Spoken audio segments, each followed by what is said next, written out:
How's it going, everyone? Matt Leighton, and welcome back to another video. In this video, we're going to be talking about school boundaries and how you can avoid falling into a mistake where maybe the school boundaries are changing or maybe something's going on externally that you might not be aware about. But school boundaries is the name of the game today. I'm in Roslyn at Roslyn Highlands Park. Behind me, we have the old Wilson School. There's a basketball court. Wilson Boulevard is right there. And this site's actually the site for the new HB-Woodlawn Middle School that's coming to Arlington in 2017. So school boundaries, when it comes to purchasing a house, I work with a lot of homeowners or potential soon-to-be homeowners where they're forming their search around schools, right? Kids come first. So of course, school boundaries are of utmost importance. Well, a lot of times what ends up happening is that the school boundaries change every couple years. Here in Arlington, the elementary school boundaries have changed something like every 2 years for the past 5 years or so, something along those lines.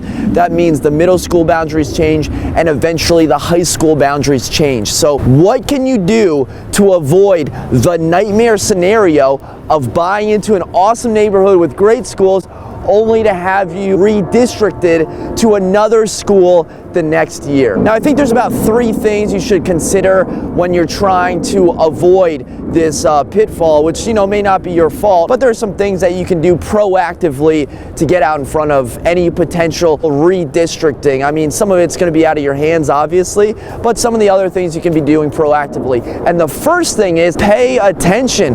Guys, you're spending a lot of money on your house. Why don't you go and proactively be a part of the PTA, go to the school board meetings, go to the county board meetings, understand what's going to be happening in the future. And I, talk with my potential homeowners, my clients, and I say, hey, get involved, join the civic association, do this. And they say, oh, yeah, I don't have time for that. Yeah, I don't have time. Really? You don't have time for it, but you can go home and watch 4 hours of Stranger Things? Like, I think your priorities are a little off. If you can complain about the school's redistricting, why don't you go and join a civic association? Why don't you be proactive in the community so you understand what's going to be happening in the future? So the first thing is to pay attention, be proactive. Arlington's pretty transparent about what's going to be happening. They're only transparent if you're open to going to their open houses, if you're open to joining certain civic associations. The second thing to consider is to buy inside the heart of a neighborhood, right? The middle of the neighborhood. Now, this isn't kind of like an end-all be-all. This isn't like a rule, but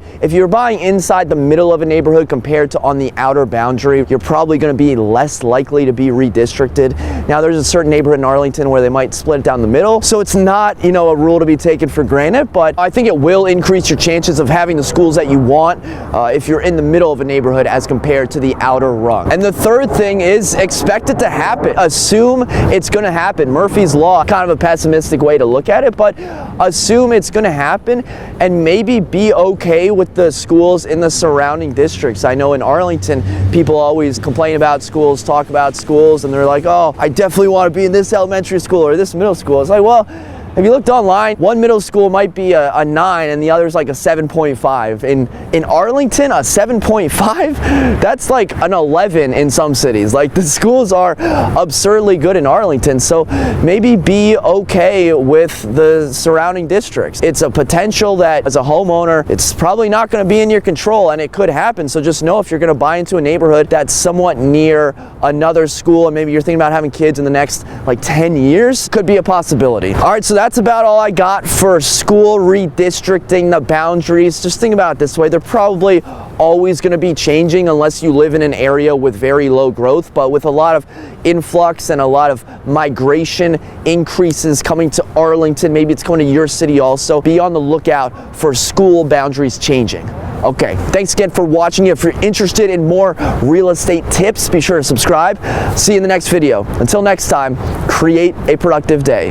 Take care.